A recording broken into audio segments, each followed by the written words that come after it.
سبيل الدموع سبيل مريح، تنهدى يا صاحي كي تستريح وبث الدعاء. عليكم ورحمة الله وبركاته.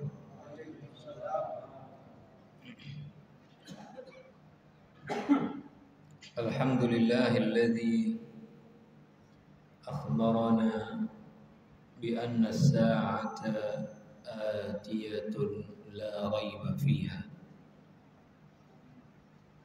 والصلاة والسلام على النبي المصطفى الذي أخبرنا بأماراتها، وعلى آله وأصحابه ومن تبعهم بإحسان إلى يوم الدين. Amma ba'd. Hadirin sidang jamaah salat maghrib yang dimuliakan Allah. Alhamdulillah kita baru saja dapat menunaikan salat fardu maghrib kita di awal waktu secara berjamaah di rumah Allah yang mulia ini. Alhamdulillah setelah salat kita masih ada waktu, ada kesempatan kita duduk di dalam majelis ilmu syariat sambil kita menunggu waktu fardhu isya.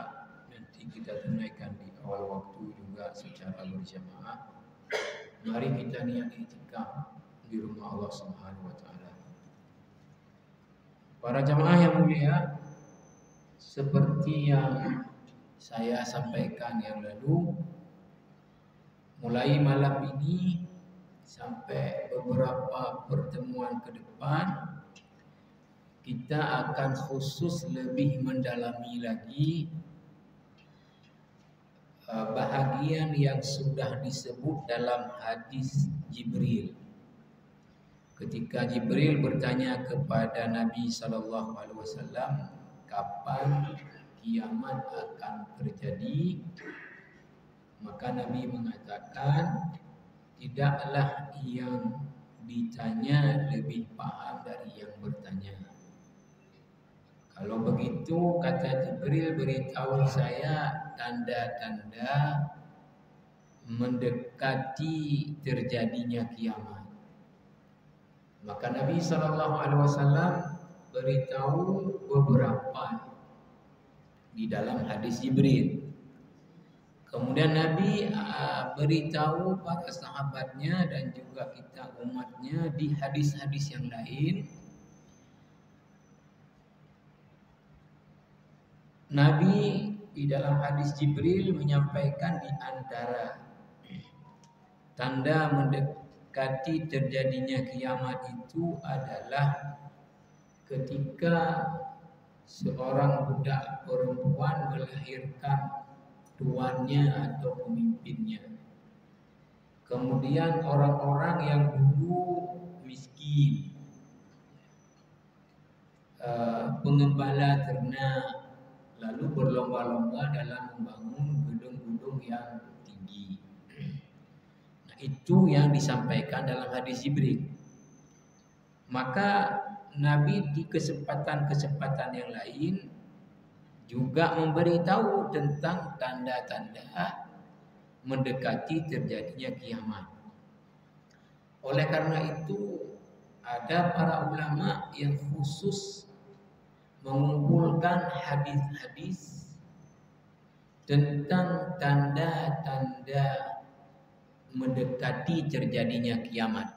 Jadi hanya hadis-hadis tentang tanda-tanda mendekati terjadinya kiamat. Salah satu contoh, ini kitab yang pernah saya sampaikan di sini juga.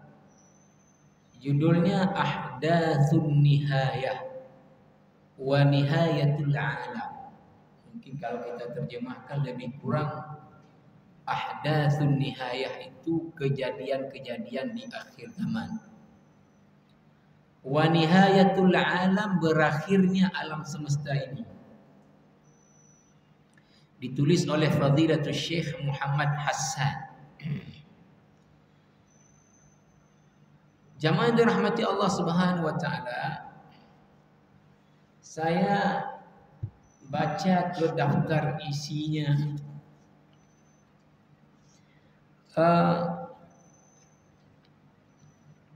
Biasanya para ulama, tapi saya lihat kalau Syekh Muhammad Hasan ini membagi tandanya kepada dua. Nanti ada para ulama lain membaginya ketiga.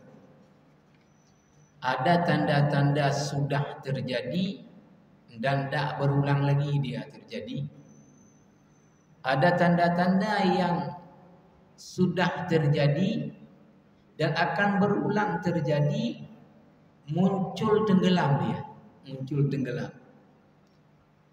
Dan kemudian ada tanda-tanda yang belum terjadi sekarang, tapi pasti akan terjadi nanti. Nah, kalau Syekh Muhammad Hasan ini membaginya kepada dua, alamatus sa'atis sughra. Ini sering juga ulama bagi model ini. Tanda-tanda kiamat kecil. Tanda-tanda kiamat kecil. Kemudian bagian keduanya alamat as-sa'ah al-kubra. Tanda-tanda ya kiamat besar. Artinya tanda-tanda kecil boleh juga maknanya akan mendekati terjadi kiamat. Kemudian tanda-tanda besar di mana sudah betul-betul dekat kiamat itu terjadi. Tapi satu hal yang sudah didekankan oleh Syekh Saleh Al-Utsaimin yang lalu, bahwa kapan kiamat itu terjadi ilmunya hanya Allah yang tahu. Maka kalau ada orang yang mengatakan dunia tinggal sekian lagi, itu mesti kita ingkari dia. Karena itu adalah dusta. Meyakininya ini masalah dengan akidah. Ya. Jamaah rahimakumullah, saya baca daftar isi dari kitab ini. Pertama, tanda-tanda kecil mendekatinya kiamat. Bi'atsatin Nabi sallallahu alaihi wasallam wa mautuhu wa fathu Baitul Maqdis. Nah, ini yang saya sebut tadi. Kalau ulama lain mengelompokkannya kepada tanda-tanda sudah terjadi dan enggak terulang lagi.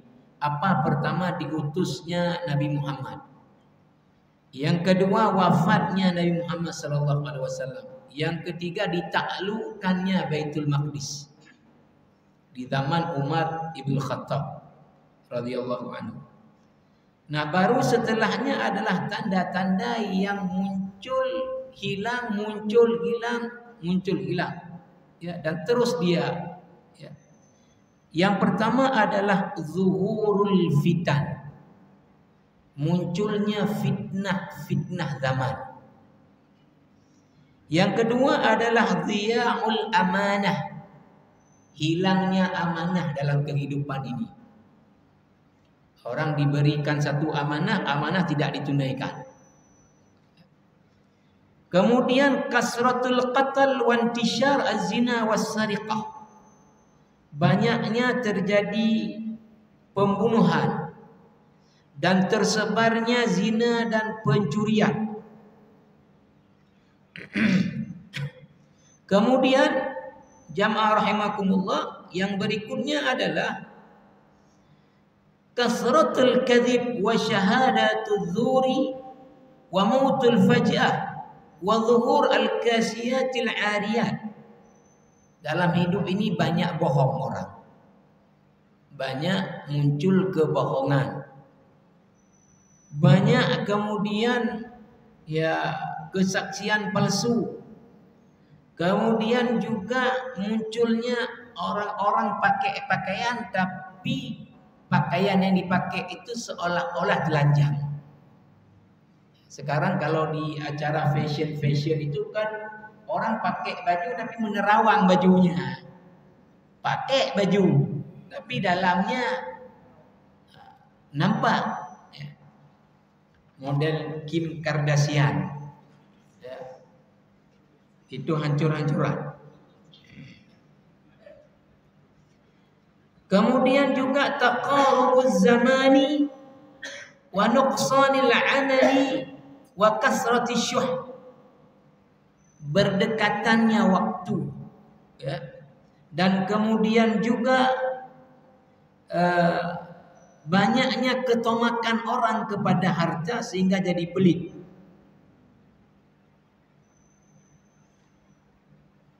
Kemudian jamaah rahimakumullah, taqarubul aswaqi wa intisyarur riba wa syurbil khamar. Ya. Berdekatannya pasar. Saya tidak tahu ini gimana, belum baca.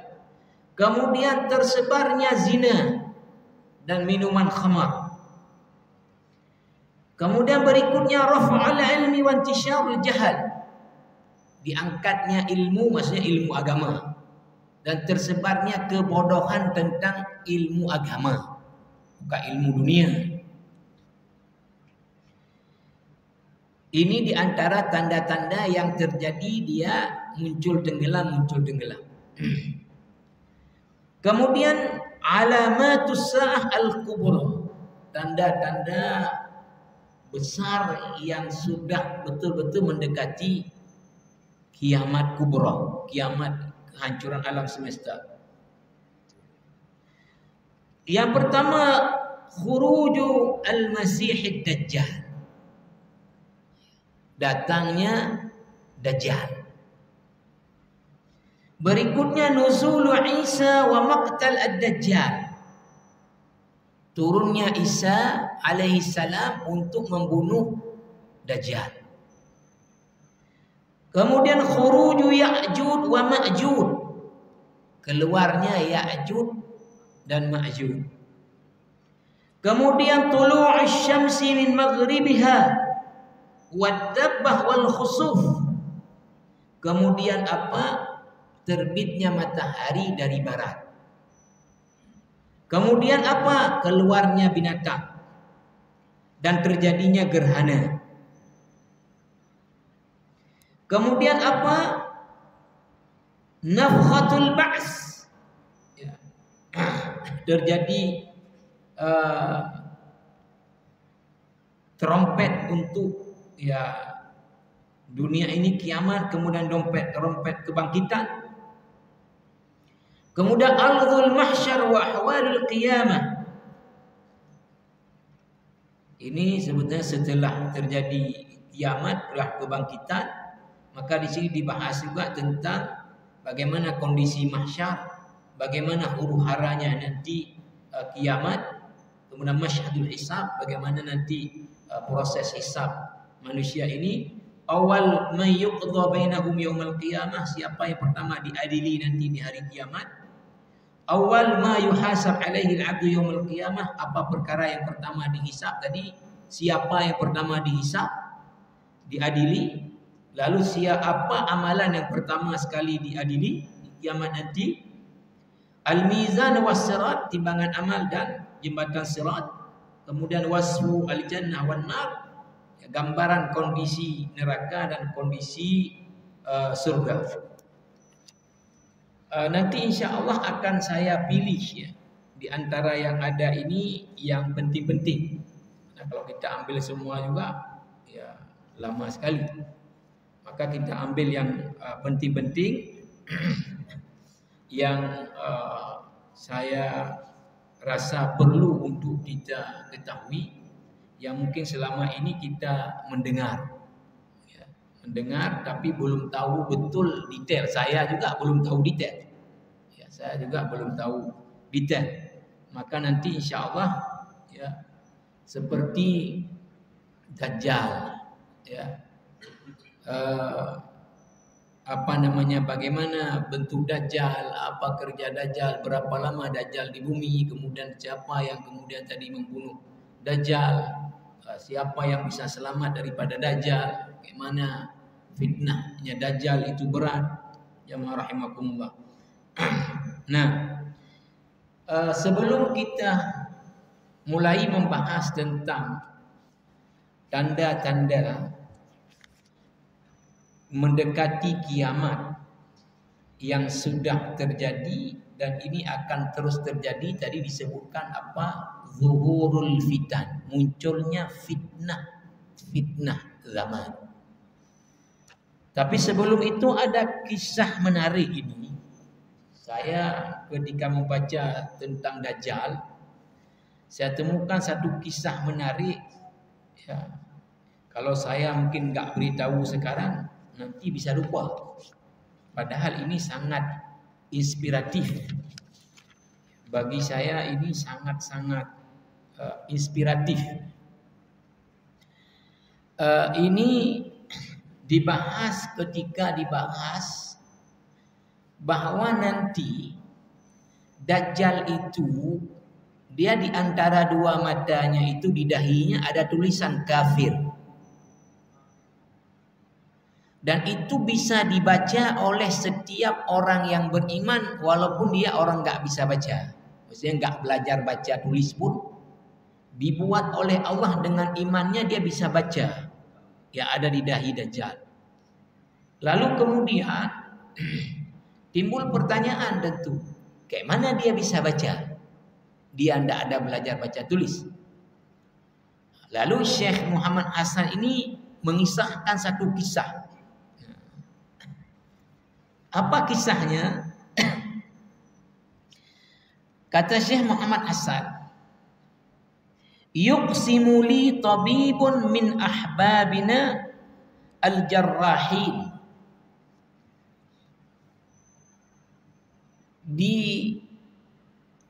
Diceritakan kepada kami, kepada saya, oleh salah seorang sahabat kami yang profesinya dokter bedah.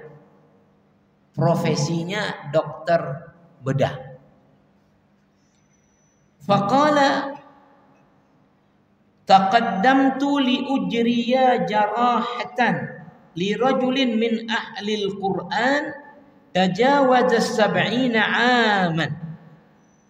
Saya mau melakukan satu operasi bedah terhadap seorang laki-laki, orang itu ahlul Quran. Orang selalu hidupnya dengan Quran, hafal Quran, selalu dengan Quran. Umurnya sudah lebih 70 tahun, kata dokter bedah ini kepada Syekh Muhammad Hasan, pengarang kitab ini. Wa wajhuhu kal qamari lailatal badri wal lihyah kulluha bayda. Wajah Syekh yang ahlul Quran tadi, kata dokter ini, itu putih seperti bulan purnama. Jenggotnya orang sudah 70 tahun lebih, putih semua jenggotnya. Yaqul fawajadtu ar-rajula yabki. Kata dokter ini, saya dapati Syekh ahlul Quran tadi menangis. Faqultu lahu ya walidi lima tabki wa anta min ahli al-Quran wad din. Lalu saya tanya ke Syekh itu, wahai bapakku, artinya panggilan yang lembut, apa yang membuat engkau menangis? Engkau kok ahlul Quran dan ahlul din, orang yang mengamalkan agama. Faqala lahu ya bunayya. Lalu ahlul Quran ini mengatakan ke dokter bedah ini, wahai anakku, ana la akhafu minal maut. Saya tidak takut mati nak. Kalau mati saya tidak takut. Walakin akhafu minal banji. Tapi saya takut kalau dibius. Kan dia mau dioperasi ini, dibedah. Lalu menangis. Kan dokter tanya, kenapa dia menangis? Apa takut mati? Tapi bukan, maksudnya terjemahannya lah kira-kira. Maka Syekh ini mengatakan, saya tidak takut kalau untuk mati. Tapi yang saya takut apa? saya takut dibius. Faqala lahu wa ma alladhi yukhifuka minal banji? Apa yang membuat engkau takut dibius? Kata dokter ke Syekh ini. Faqala ana akhafu an yadhi'a aqli hadhihi al-lahadhat fala aqdir ala an aqra al-wird al-Qur'an al-yawmiyya. Saya, apa yang membuat Syekh takut dibius? Saya takut selama dibius nanti kesadaran saya hilang. Maka selama itu saya tidak bisa membaca Al-Quran yang selama ini hari-hari saya baca Quran. Saya tidak takut kalau mati, tidak masalah. Yang saya takut ketika dibius sekian jam hilang kesadaran saya, sekian jam saya tidak ada baca Quran.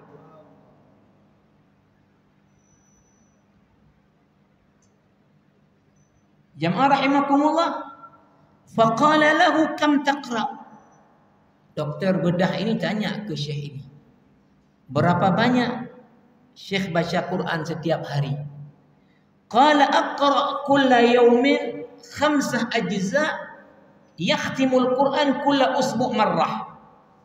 Saya tiap hari baca 5 juz Al-Quran dan setiap seminggu saya mengkhatam Quran sekali.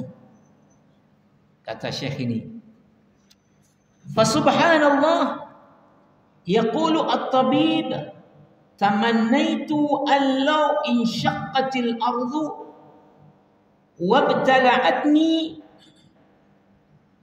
rajulun umruhu akthar min 70 sanah yabki li'annahu yakhafu an yafutahu al-wirdul Qur'anil yawmi. Kata dokter ini, saya bercita-cita menginginkan sebelum bumi ini terpecah dan saya ditelan oleh bumi,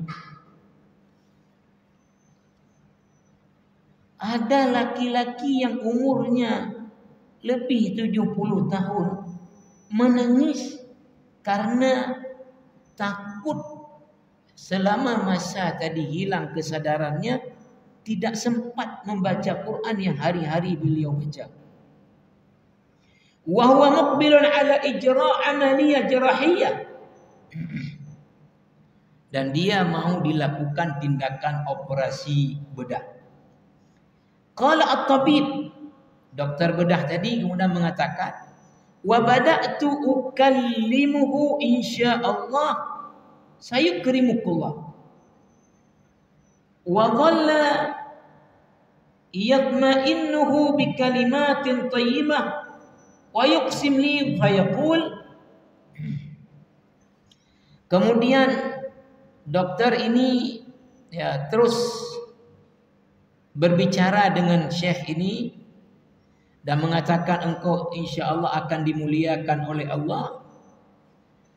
Kemudian dokter ini mengatakan lagi, wallahi ataitu bimajmu'ah minal atibba wa ashhaduhum ala dzalika. Kemudian saya undang lagi teman-teman saya yang dokter.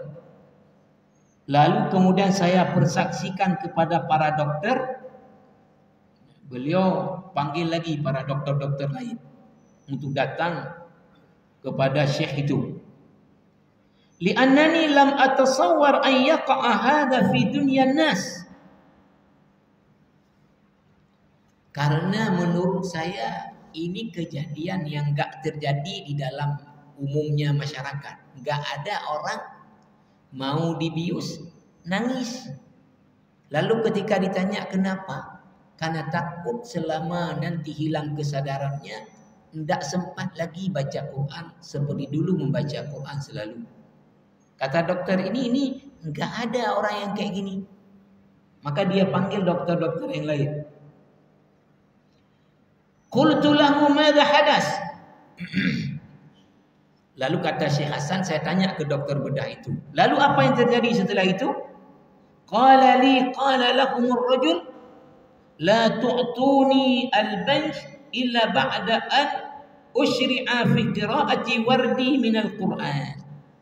Kata Syekh ini kepada dokter, jangan bius saya kecuali setelah saya mulai membaca Quran. Waktu itulah bius saya. Jangan bius saya kecuali saya sudah mulai membaca Quran. Sedang saya baca Quran, bius saya. Kata Syekh ini. Falamma syar'a hadha ar-rajulu fi qira'ati al-ward wa dakhala at-tabibu wa a'ta'u huknat al-banj. Maka ketika Syekh ini sedang baca Quran, masuklah dokter anestesi, disuntiklah bius ke Syekh ini. Yuqsim li billah ma tawaqqafa ar-rajulu 'anil qira'ah asna' al-'amaliyah al-jirahiyyah hatta afaqa min al-banj wa huwa yaqra' kitab Allah jalla wa 'ala. Dokter bedah ini tadi bersumpah ke Syekh Hasan, ke pengarang kitab ini. Demi Allah, Syekh tadi yang disuntik bius itu terus selama dioperasi dan tadi dibius terus membaca Quran sampai beliau sadar dari biusnya. Tidak berhenti, terus membaca Quran. Ini kan aneh tapi nyata. Bagaimana bisa orang sudah hilang kesadarannya membaca Al-Quran dengan benar? Dan itu kata dokter ini selama beliau mengerjakan membedah Syekh ini terus membaca Quran sampai beliau sadar lagi dari biusnya, non stop membaca Quran.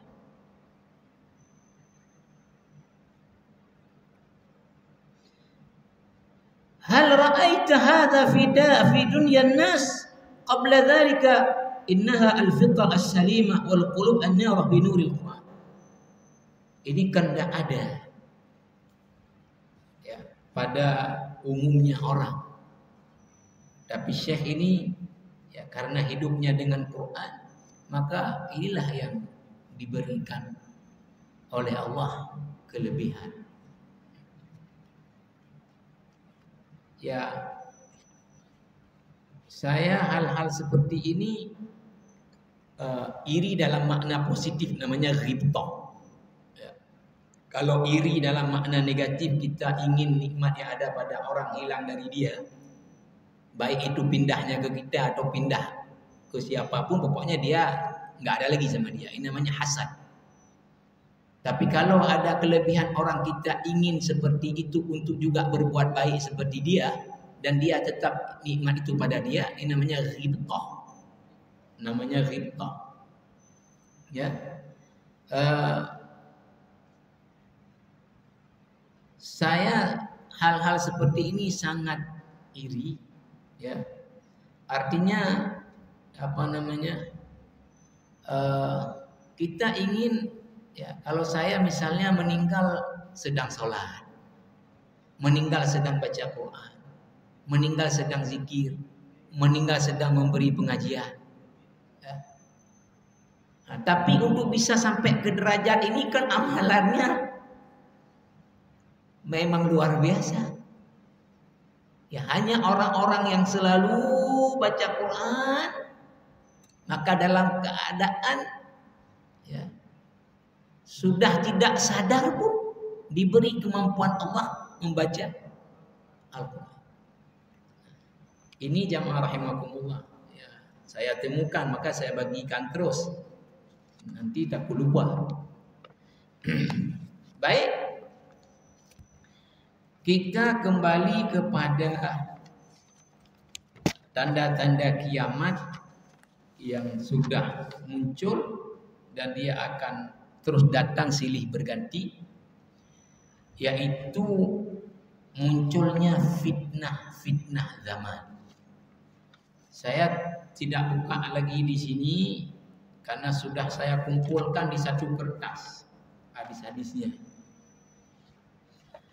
Pertama, ya, apa itu fitnah? secara bahasa artinya adalah dia ikhtibar, imtihan, ibtila. Dalam bahasa kita ujian. Fitnah itu adalah ujian. Banyak di dalam Al-Quran yang fitnah disebutkan Allah untuk makna adalah ujian. Contoh misalnya di surah At-Taghabun ayat 15, innama amwalukum wa auladukum fitnah wallahu indahu ajrun azim. Sesungguhnya harta kalian dan anak-anak kalian adalah fitnah. Apa makna fitnah? Adalah ujian. Ujian bagaimana? Apakah ketika kita tamak kepada harta, lalu kemudian untuk mendapatkannya kita akan melakukan apapun walau harus bermaksiat kepada Allah?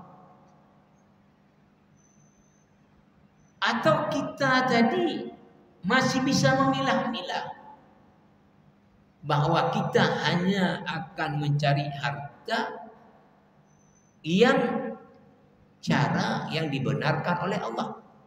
Setiap harus bermaksiat kepada Allah, maka kita akan tahan diri untuk tidak melakukan.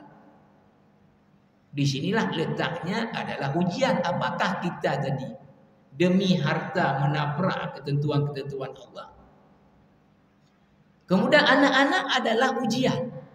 Apa makna? Apakah kecintaan kita kepada anak-anak? Nah, kemudian apa maunya anak kita, kemudian kita kasih, kita layani, walaupun itu harus merampok, mencuri, dengan bermaksiat kepada Allah. Ini jamaah rahimakumullah. Di surat Thaha ayat 131 juga Allah mengatakan kepada Nabi Muhammad, wala tamuddanna 'ainaika ila ma matta'na bihi azwaja minhum zahratal hayatid dunya. Kamu Muhammad jangan matamu terbelalak.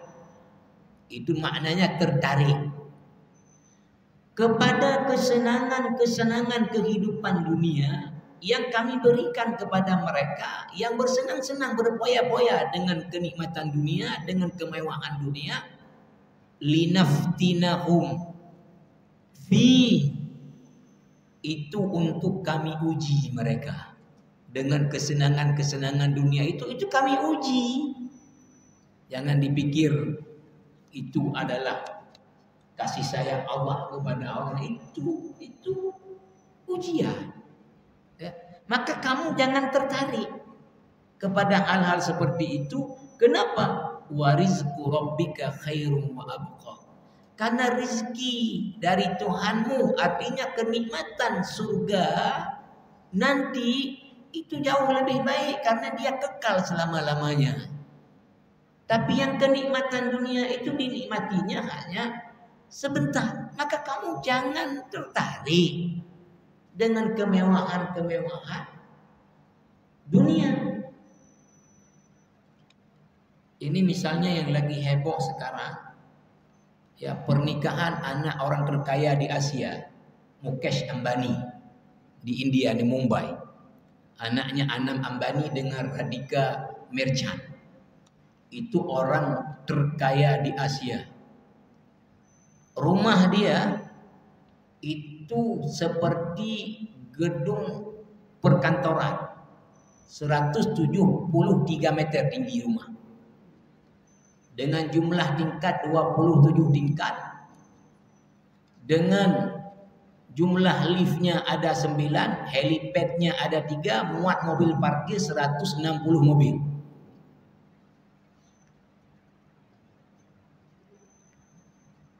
Rumah ini menjadi rumah kedua termahal di dunia setelah istana Buckingham yang ada di Inggris. Diperkirakan 2 miliar US dollar. Itu berapa saya nggak tahu juga kalau rupiahnya. Nggak sanggup kita hitung. Ya. Berapa lama dia tinggal di situ? Dia punya 9 lift, yang dia pakai cuma 1 lift ya. dia punya 27 tingkat yang dia pakai satu juga. Bahkan mohon maaf, banyak orang udah bangun rumah 2 lantai, selama dibangun nggak pernah naik di lantai 2-nya. Banyak orang yang udah bangun rumah besar betul nyesal, raya-raya anak. Hai dah beli. Ujungnya setelah tua, raya-raya anak. Hai dah beli. Antol lewat dulu. Ini jamaah rahimakumullah. Jadi apa yang dimaksud dengan fitnah zaman adalah keadaan pada suatu masa di mana itu akan menguji keimanan kita orang yang beriman. Apakah kita akan ikut melebur menyesuaikan dengan zaman atau bertahan dengan keimanan kita? Itu maksud fitnah zaman. Keadaan zaman yang menguji keimanan kita, apakah kita kemudian ikut menyesuaikan dengan zaman atau tetap bertahan dengan keimanan kita? Nah, seperti saya sudah pernah sebut di sini. Ya, sekarang kan orang-orang yang melakukan satu kemungkaran itu cenderungnya apa? Menyalahkan keadaan zaman, bukan salah dia. Yang mana contoh para caleg? Ketika misalnya kita tanya, nah dia pilih rangganyo, alhamdulillah dia pilih. Nah dia togok masyarakat, nah dia juk peng, nah dia juk sembako, nah lah rimangan dah juk ino hai pilih. Ino duit legat danyo menyahana dah juk tapuhan dipilih. Memang kazamu lagi anak riban tak buka dulu. Jadi bukan salah dia melakukan sogok, tapi salah zaman. Jika jamu lagi yang bakriban tak pegat mah. Jadi tak sesuai kaya. Main menurut zaman. Masyarakat misalnya juga penerima. Dan nanti coknya hijau li caleg. Nah lah. Mandung urung kabi jok dingai lo terodu.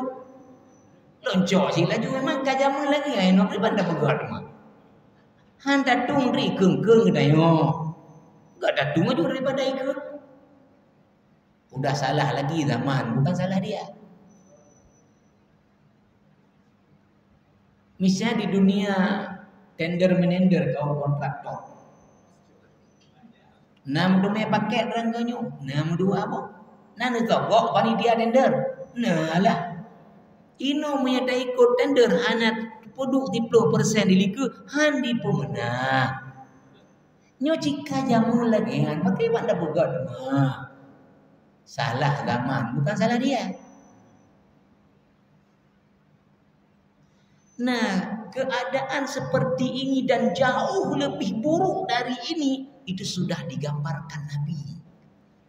Lebih dari 1400 tahun yang lalu, dan Nabi sudah mengajarkan kita bagaimana menghadapi keadaan bahkan jauh lebih buruk dari ini.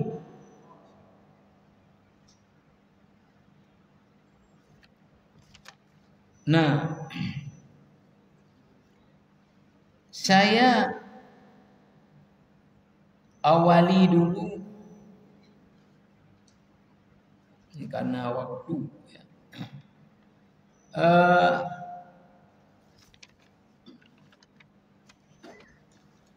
Saya awali dulu dari hadis. Hadis ini Sahih Bukhari dan Muslim. Berarti persoalan derajat hadisnya ini sangat kuat. Sahih Bukhari dan Muslim. Dari Huzaifah ibn al-Yaman. Huzaifah mengatakan, kana an-nasu yas'aluna Rasulullah sallallahu alaihi wasallam 'anil khairi wa kuntu as'aluhu 'anil syarr. Orang bertanya kepada Rasulullah tentang kebaikan zaman. Saya sebaliknya. menanyakan kepada Rasulullah tentang keburukan zaman. Makhafata ayyudrikani, takut keburukan zaman itu menimpa saya. Lihat sahabat Nabi hidup di zaman yang Nabi puji sebaik-baik zaman, takut akan ditimpa oleh zaman buruk. Kita sudah hidup di zaman buruk, enggak ada rasa bahwa kita di zaman buruk dan tidak takut dengan keadaan zaman. Huzaifah mengatakan, saya tanya Rasulullah tentang keburukan zaman karena takut saya zaman buruk itu menimpa saya. Apa ditanya oleh Huzaifah? Huzaifah mengatakan, kunna fi jahiliyatin wa syarrin faja'ana Allahu bihadzal khair. Dulu kita Rasulullah hidup di zaman jahiliyah, zaman buruk. Lalu Allah antarkanlah Islam ini dengan ajarannya, hiduplah kita di zaman yang baik. Fahal ba'da hadzal khair min syarr? Apakah setelah zaman baik ini nanti akan ada zaman buruk? Qala na'am. Rasulullah menjawab, iya, akan datang zaman yang buruk. Huzaifah enggak tanya kayak mana buruknya, langsung dia masuk ke pertanyaan berikutnya. Qala Huzaifah, fahal ba'da dzalika syarr min khair? Setelah zaman buruk itu apakah akan datang lagi zaman baik? Ditanya Huzaifah. Qala sallallahu alaihi wasallam, na'am wa fi dakhan. Ya, tetapi ada dakhannya. Huzaifah bingung apa itu maksud dakhan. Maka Huzaifah tanya, qultu wa ma dakhanuhu? Rasulullah, yang dimaksud dengan dakhan itu apa? Qala sallallahu alaihi wasallam, qauman yahduna bi ghairi hadi, ta'rif minhum wa tunkir. Yaitu orang-orang di zaman itu tidak lagi hidup dengan pedoman tuntunan dari aku. Ta'rif minhum wa tunkir. Dari orang yang sama kamu lihat kebaikan dari dia. Dari orang yang sama juga kamu lihat dia melakukan kemungkaran. Ini maknanya zaman sudah bercampur aduk. Apa? Ya mohon maaf. Orang sholat ada, puasa ada, haji ada, umroh berkali-kali, korupsi ada juga.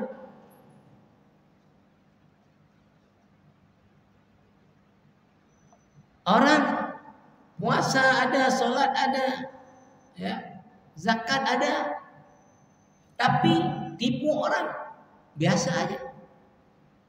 Jadi dari orang yang sama, kata Rasul, kamu akan lihat dia ada buat baik, tapi dia juga buat yang mungkar.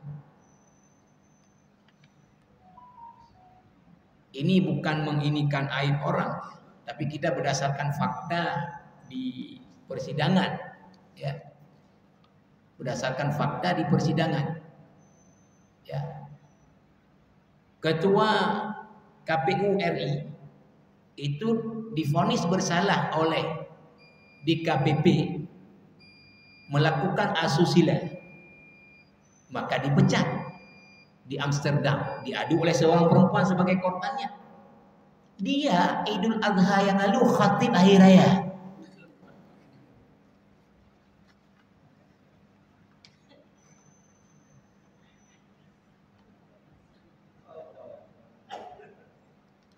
Bagaimana udah bercampur-campur?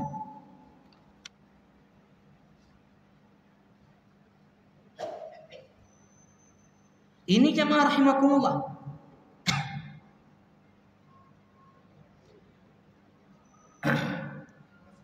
Huzaifah kemudian berkata lagi, saya singkat-singkat, nanti kita jelaskan penekanannya ke depannya lagi. Qultu fahal ba'da dzalika al-khair min syarr? Apakah setelah zaman baik tapi melawak-lawak dengan keburukan, bahkan dari orang yang sama tadi, akan datang zaman buruk lagi? Rasulullah mengatakan apa? Qala na'am. Ya, akan datang zaman lebih buruk lagi. Apa dia? Du'atun ala abwabi jahannam man ajabahum qadhafuhu fiha. Nanti akan ada zaman lahirlah para dai-dai berdiri di pintu neraka jahanam, menyuruh orang siapa yang ikut dia digiring ke neraka jahanam. Huzaifah mendengar ini, kok ada dai ajak orang ke neraka jahanam. Maka dia minta kepada Rasulullah, sifhum lana ya Rasulullah, tolong beri kami gambaran ciri orangnya kayak mana, ciri dai tadi. Rasulullah kemudian menjawab, faqala hum min jildatina wa yatakallamuna bi alsinatina. Mereka orang-orang kuat dan berbicara dengan lisan kami, artinya pakai ayat, pakai hadis. Ya. Sedikit biar clear ya. Para ulama mengatakan apa yang dimaksud dengan dai-dai berdiri di pintu neraka jahanam, siapa yang mengikutinya digiring ke neraka jahanam, itu artinya gini. Dai-dai secara lisan apa yang disampaikannya mengajak orang ke surga, tapi apa yang dibuatnya ngajak orang ke neraka. Dan ketika ditanya siapa itu orang-orang kuat, para tokoh, orang-orang yang punya kekuasaan. Ngomong A yang dibuat B. Maka saya beri contoh kadang-kadang dalam hati saya ini ya. Misalnya ada pembukaan MTQ. Karena dibuat teks sama bagian yang terkait, maka dibacalah misalnya oleh pejabat. Isinya di antara, marilah kita membudayakan untuk memperbanyak membaca Al-Quran setiap harinya. Dia nggak pernah baca. Jadi yang dibilang apa?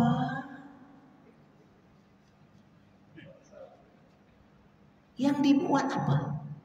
Nanti kena lagi hari anti korupsi dunia.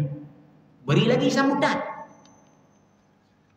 Kita tidak akan pernah kompromi dengan korupsi. Akan kita berantas sampai ke akar-akarnya. Setelah itu nanti dia panggil kepala dinas sini. Tolong cari uang 5 miliar entar.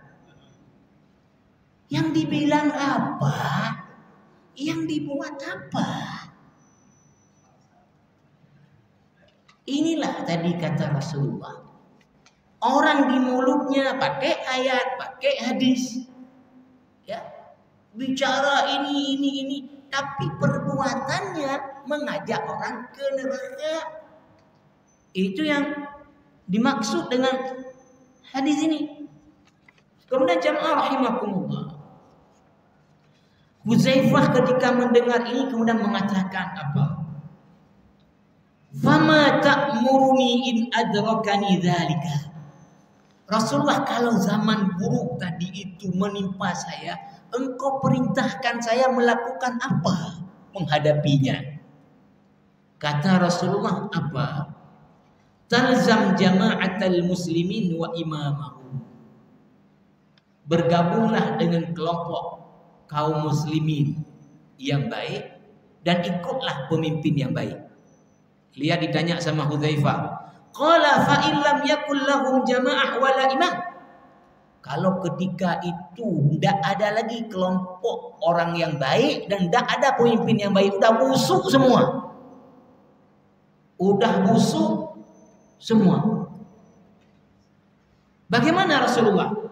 Saya mau cari orang-orang baik bergabung, nggak ada lagi, udah busuk semua. Mau ikut pemimpin yang baik, nggak ada, pemimpin busuk semua. Kemudian apa kata Rasulullah kepada Huzaifah? Adakah Rasulullah mengatakan sesuaikan saja dengan zamannya? Kalau kayak gitu Rasulullah bisa mengatakan kayak mana lagi memang udah kayak gitu kan? Sesuaikan aja. Ada Rasulullah bilang kayak gitu. Apa kata Rasulullah kepada Huzaifah? Fa'tazil tilkal firqa kullaha. Tinggalkan semua kelompok tadi. Jangan pernah ikut. Tinggalkan kelompok semua tadi. Walau anta Allah bi asli syajaratin hatta yudrikakal maut wa anta ala dhalika.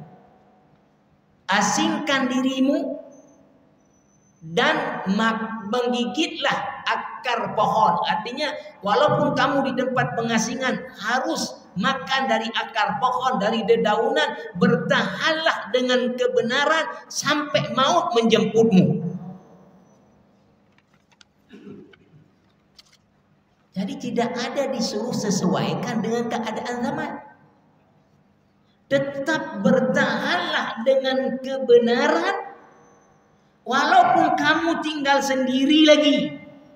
Dan kamu tidak bisa hidup lagi di tengah-tengah orang ramai karena semua orang sudah praktekkan maksiat.